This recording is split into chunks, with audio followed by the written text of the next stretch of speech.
Oh, y'all wanted a dumb twist, eh? Come on, Down Under versus the World. Let's get this over tan bitch out of here.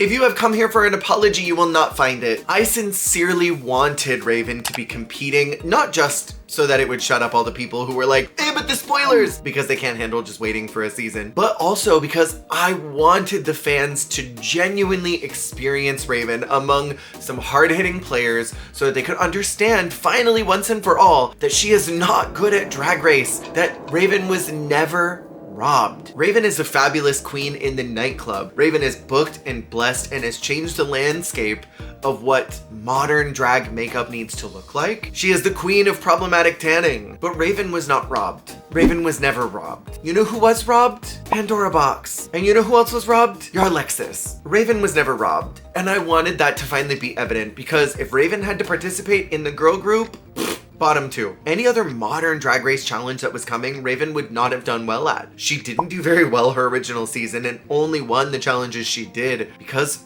everybody else was kind of worse. And then in All Stars, your Alexis dominated. Anyways, the Drag Race Down Under production team made a lot of critical errors this week, and I very much am seeing online that a lot of fans are now jumping ship. They did not want to have a stunt played in their face, they did not want to see Nicole Paige Brooks go home early, they did not want to see any favoritism, and they don't want any more goddamn AI. In episode 2 of Drag Race Down Under vs. the World, the 10 actual competing queens must participate in a Kylie Minogue tribute girl group challenge. And fan favorite Nicole Paige Brooks was asked to sashay away. All while Raven was at the helm of the judging panel for one guest judge appearance. And now I am certain that they've lost at least half of their viewership. Critical errors were made in the production of this. Michelle explains that Raven was a mole for her, a plant to get to know everyone very quickly. But Michelle has judged all but 2 of them, Estrella and Jade. Could Michelle not have just watched España 2 and Philippines 2? But also, do you want me to believe that Rue and Michelle watched for UK vs. the World Season 2, Drag Race France Season 1, Philippines 1, España 1, or that in Global All-Stars, they sat down and watched Belgium Season 1 and Germany and Sweden? No. The decision to make Raven a non-cancerous mole makes no sense storyline-wise, because what does Michelle need to know these queens for that she can't learn from them by just observing them naturally? This was meant to be the gag and the twist. Get people to watch Drag Race Down Under and then hopefully fall in love with the cast by roping them in with Raven. And what they should have just done is been transparent with the fans, because nobody in 2026 likes the rug being pulled out from underneath them. We're tired of that with our politicians doing that. We're tired of that with our jobs doing that. We're tired of that with all the regulations that are meant to protect us doing that. They should have just been upfront, told us right from the get-go. Raven, a surprise plant, is going to gag the queens, but little do they know Raven's not actually competing. And then let us as the audience in on that so that we get excited for the gag. We as the audience at this point have no delusions that Drag Race is being filmed right now, that the episodes are happening right now. We know that these were filmed a year ago, so we don't need to be lied to about what's gonna happen, because the queens aren't gonna find out by watching TV. It already happened to them a year ago. And even though I've seen online that a lot of people are frustrated about this twist, I urge you to stick with Down Under vs. the World, because the rest of this cast is phenomenal. And I'm really hoping that the rest of this season will make up for the slight that I know a lot of you are feeling. We find out that Michael and Jade picked Floor's lipstick. This caused an upset, and Jade embellishing that she thought Floor was being negative about Lala Ree was such a low blow and totally unnecessary, but that's Miss Jade so. And Lala thrives on that kind of energy. She was getting her life stirring the pot even more. So what'd you say about me? And the queens learn that the girl group's song is a tribute to Kylie Minogue in 2 of the most hokey songs I've ever heard on Drag Race. And y'all, I am not completely convinced that these were not AI. Gen AI, by the way. So legally, TV shows have to credit anything that showed up on camera or anybody that was working on the project. That's what the credit roll is for. And at the very end, there is a music credit for a composer named DUvtW2. And from what I could see online, it seems like he's rising in popularity. It seems like he's got a pretty big presence. Navigating his Instagram did not illuminate much about his work here on this project, but my biggest red flag is that there are no vocal credits for the song, except for the cast vocals, and obviously they were not doing that feminine voice. So red flag alert, I would not be surprised if this was completely AI used to cut some type of corner, like maybe they gave this guy a smaller budget and he just had to use AI to compose the songs. There were some weird tinny sounds to the audio that didn't sound like a real person sang them. Some of the vocals were a bit hollow. The layering of them was bizarre. And considering that they didn't even print out just plain photos from the wiki to put on the wall for Down Under's workroom, and they did this stupid AI generated photo for the winners and Michelle, I would not be surprised if they also used AI here. And I know the network is probably just trying to cut some production costs, but this is only going to harm their viewership because fans are really adamantly against AI right now, especially in drag and queer spaces, because it's supposed to be about celebrating artists, and AI, especially Gen AI, is about stealing from artists. Clock that. The queens are then split off into 2 groups of 5, and they're just split based on their position in the room. I would have loved to have seen what a dynamic of Jade and Michael as captains would have looked like, and who they would have selected for their teammates. And then the runway theme is a Kylie Minogue tribute. Didn't they do a Kylie runway already in Down Under 3? I swear they did. So let's take a look at the outfits. We have Lala Reed doing the Got to Be Certain 1988 album cover. She looks gorgeous. I love this red hair with the bang. It's everything. Very cute look. We have Nicole Paige Brooks from Atlanta, Georgia, giving us the green magazine. She looks stunning. The fringe pants are to die for, and I love that sparkly quarter jacket. I would wear the hell out of that right now. Then we have Nikita Iman doing the premiere of The Delinquents. I like the color story of this dress. The concept and execution are a bit low-key for me. I would have liked there to be a little more shape. Maybe this dress just doesn't translate to the main stage very well. Then we have Coco Jumbo, who's doing the Hand on Your Heart poster. I don't really understand why Michelle looked pissed about all the reveals. Like, no, this is not exciting. They progressively got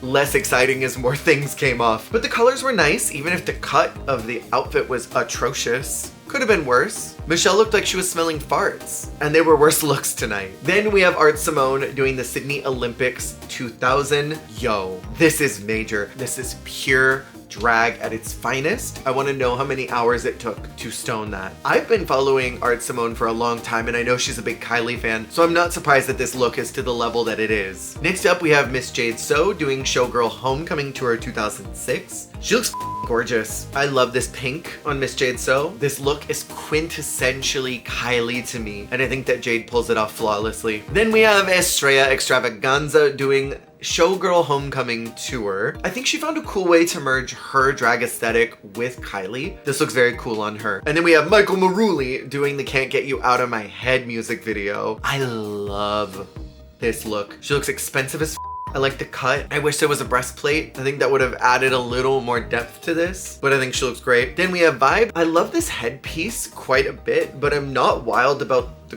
gold. It kind of looks cheap to me. Then we have Flor in the Padam music video. God damn. She nailed that Just Got hair that Kylie always has perfectly. I love Flor in red so much. The way that she translated the flowing effect of the music video where Kylie's got that chiffon blowing in the wind and turned that into a backsplash, I think was very smart because it's draggy. She made this look even draggier. And those cheeky nipple stones, I live. This is so good. So then we get to these, what I'm assuming AI generated songs. We have first up Kylie Princess of Pop. The song is doofy, but I think they did a great job at blocking this number for a group that is, let's say, not musically inclined.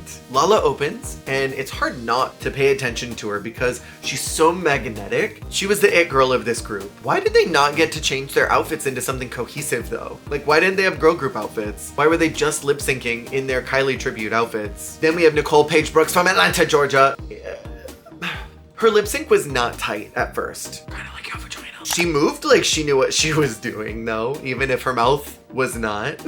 I think she's got fun energy, but the performance was bad. I do want to address something that I cut out from last week. Nicole said last week that she was told she's the oldest person to ever compete on Drag Race at her age. I think Nicole is like 52 or something. Kitten Caboodle was 57 when she competed on Canada's Drag Race Season 4. So I think Kitten is the oldest and will always be the oldest person to ever compete on Drag Race globally. Next up is Nikita, who was super sexy with her presence, but had an avant-garde approach to the lip sync. Then we have Coco Jumbo. I love Coco's stage presence. She's captivating. I want to look at her when she's there, but her lip sync was a little bit messy. She knew the words. It was just always one beat off.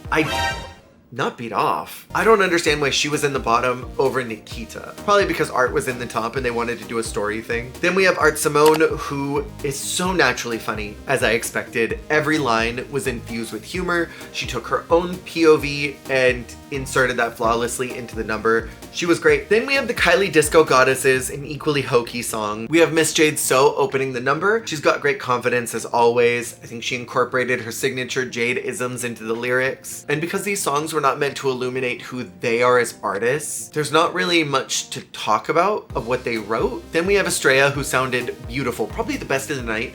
I loved her presence. She killed this challenge. She easily could have been the top 2. Then we have Michael Maruli, who sounded amazing. She had great facial expressions. She was plugged in. I loved her this week. We have Vibe, who chose to talk sing through her lyrics, and I think that was not a bad decision. It was giving me like bedroom sex worker. Then we have Flor, who incorporated Padam into her lyrics. I thought that was brilliant because she's wearing the Padam outfit. Her composition overall very much was the same type of flow as her BMX Bitches lyrics. Oh, wait a minute, bitches. I'm a big fan of Flor. I'm glad that she was able to reach the top this week since she was bottom 2 last week. My overall thought about this girl group is that the lyrics were about celebrating Kylie. They weren't about who they are as people. And oftentimes these girl groups are meant to tell us a story about who the queens are. That's the whole point of the girl group. Otherwise, this could have just been a rusical, and I don't understand why it wasn't just Kylie, the tribute rusical. Because I don't think anyone's gonna listen to these songs ever again. I won't. And even though they worked in groups, they were judged as individuals, which I guess makes sense here because the format is top 2, and then they choose to eliminate someone from the bottom. That'd be kind of hard if they did a top 2 from one group and then had all 5 of the other members as bottoms. Like, that's a huge pool to pull from. But in my opinion, the disco group was a very clearly stronger group, and I think they should have been the top if it was judged in teams. I love seeing Flor get lived for this week. That made me happy. Ultimately, the top 2 are Flor and Art, and they have to choose to eliminate between Coco Jumbo and Nicole Paige Brooks. During Deliberations, when Nicole said, "Hi Raven from season 2, that was the read possible. It's so multi-layered because Nicole has her legacy that she's come from. Everyone knows Nicole Paige Brooks from Atlanta, Georgia. But this Hello Raven from season 2 is multi-leveled because it's implying Raven doesn't have a legacy behind her other than doing Rue's makeup. She's from season 2, just like Nicole was, and her accolades are not winning. You may think you're that bitch, but you are still that girl from season 2 where I also came from. It's so good. Flora and Art have to lip sync to What Do I Have to Do? And I don't understand why it wasn't Better the Devil You Know, because that was the title of the episode, Better the Diva You Know. I don't understand why Drag Race has been doing this so often. They'll have an artist represented on the show, the Chapel Roan episode, and they did this with Cardi as well. They kept saying catchphrases from very specific songs, and then those were not the lip sync songs. Doesn't make sense. And the Down Under Queens love a prop mic because Art busted that out immediately. I think they were both fabulous and they tackled lip syncing to this in equal ways. It was very hard to call because they were both so joyous. I think Art getting to do someone that she really respects and loves in front of Michelle, I think is such a huge deal. And then Flor, who was in the bottom last week, getting to redeem herself. I think there was a lot of joy that was in that as well. Either one of them could have won this, but Art is called as the winner and chooses to eliminate Nicole Paige Brooks and not Coco Jumbo. I think they were hoping that she would have. And with Nicole gone, I feel like half the international fan base have clicked out of the series and are just going to be relying on YouTube reviews and TikTok reviews of the series to get them through the rest of it. Well, I don't mind that Nicole Paige Brooks is the first out of this season. I know a lot of fans were rooting for her, and she was their diva. They wanted her to win the challenge last week. And I think it was a colossal mistake to have so many production errors in just one episode. Because maybe Nicole wasn't great this week, but neither was Nikita. Next up is the Snatch Game. Can I say I'm not excited about this? Because I know that this is where they're gonna get Estrella. ESL queens always struggle in the international Snatch Games for a multitude of reasons, but one of those is that humor is different in other countries, and when you have to translate your humor through your native tongue into English, there are gonna be some errors that happen along the way. Not everything's gonna translate right. And even though I think Michelle is a more discerning judge than someone like Rue is, it is very hard to make comedy as it is, but then when you're translating it, that's also more complicated. And I feel bad for Estrella because I know that she's gonna be out here. Despite my many problems with this episode, I did have fun with it and I'm still enjoying this group. I think there were some great TV moments that happened at the beginning of the episode. I wish that production had been transparent with us from the jump about what Raven's role was, because I think that would have solidified their brand integrity with fans better. And I think right now, where people globally just don't like when things suddenly change, I think this was a lousy call. They should have included that Raven was a mole in all the promotional material so that we get to be in on the joke. We get to be excited when the queens find out, whenever that happens. I think they should have edged this out one more week. What did y'all think about this episode? Let me know in the comments below. Thank you for watching. I'll see you on the flip.